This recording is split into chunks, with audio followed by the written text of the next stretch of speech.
What is the secret to genius? There's this idea in American culture that you're either born with it or you're not. People look at great athletes and say, man, they were just born a great athlete, or that person is just a good writer, or I'm just not good at math. And in American culture, there's this twisted view that you're either good at something or you're not. Now, this is completely disproven. If we look at the life of Archimedes, he was a brilliant mathematician who lived during the time of ancient Rome on the island of Syracuse. Archimedes was able to look at the world through the lens of math, and he was always thinking about math. In fact, some days he would forget to eat or drink. Sometimes he would go days without bathing because he was so engrossed in a math problem.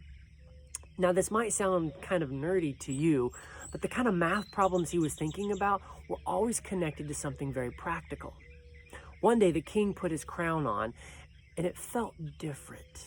He took it off and he looked at it, and he's like, I think someone stole some of the gold from my crown. Now, the Crown of Syracuse was an ancient crown that was famous for its workmanship, and it was the pride of the nation. And so the king asked his advisors if they could prove that the crown, somehow the gold had been taken out of the crown and replaced with something that looked like it. Well, everyone said, of course, give me the crown. I'll melt it down. I'll break it apart. And he said, no, you can't hurt the crown. Well, Archimedes heard about this problem, and he thought about it for weeks and weeks. And one day, as he was getting into a bathtub, he noticed that as he sunk into the water came up and flowed over the edges of the tub. And he realized some important principles with buoyancy. And he thought, well, what if different objects, different metals have different levels of buoyancy? And he went home and he tested it, and he figured out that gold had a certain type of buoyancy. And he was able to take the crown and the amount of gold that was supposed to be in the crown and test them. And he proved, without hurting the crown, that indeed some gold had been stolen from the crown. Another thing that he loved to do was to experiment with levers and pulley systems.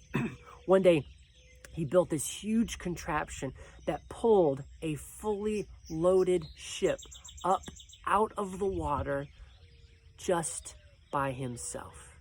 Now, normally this job would have taken 100 men to barely get it out, but because of the contraption he built, he was able just to work it all by himself and pull it out. Later, during the Second Punic War, Rome had decided to conquer Syracuse, and they attacked the city over and over. But each time, the inventions of Archimedes were able to push the Romans back. He invented huge cranes that came out over the city walls and dropped massive stones on the Roman ships. He had all these different pulleys and systems, and the way that ancient historians talk about it, it almost seems magical about the inventions that he had. And some of them, like a huge mirror that caught the rays of the sun and lit ships on fire, people today believe just aren't true. But what we do know is that the Romans said, you know what, we can't attack the city and win. We're just going to surround it and besiege it. And 2 years later, Syracuse had run out of food. And as they were weaker and weaker, the Romans were able to break through their defenses. And as they were attacking, legend says that the soldiers stumbled upon Archimedes. Now, the Roman commander said, we've got to preserve this genius man. Don't kill him. And some accounts say that he was in his home working on a big sand table doing numbers. Other people say he was on the beach, but he was working somehow in the sand, and he was just about to come to another eureka moment for him. And the Roman soldiers found him, and they ordered him to stop and come with them, and he just ignored them. He said, no, I'm working on something. Leave me alone. This is too important. And the uneducated Roman legionnaires, they killed this man. And it wasn't until the 16th century that the West was able to come up with an improvement to the pulley system and to the lever system that he had found. Now, when we look at Archimedes, it's really easy for us to say, well, yeah, he was a genius. That stuff just came supernatural to him. But when you study about his life, you realize that he put so much time into math and geometry, into his levers and pulleys, into his inventions, that he would go days and days without bathing. He would forget to eat. He would forget to drink. People would have to force him to take care of his body because he was putting so much time into these problems. And while I do believe Archimedes was very smart and that his mind tilted in a certain direction, he put more time into math than anyone else during the time that he was alive. And so he was better than everyone else.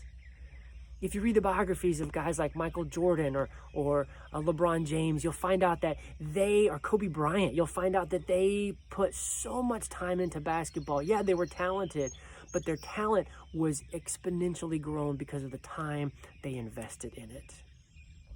So today I just want to encourage you to look at these greats, not in a discouraging way and say, man, I could never be like that. But look at your life. What are you good at? What do you enjoy? What is your calling?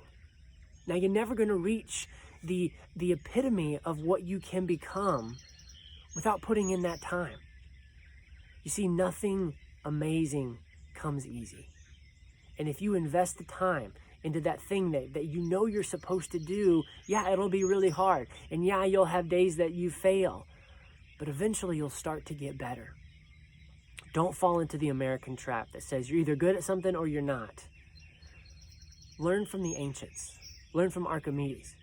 And realize that the more time you spend on a certain task or a certain hobby or even your job, the better you're going to be good at it. The better you'll get at it. And after years and years, you too might be considered a genius. God bless. Have a great day.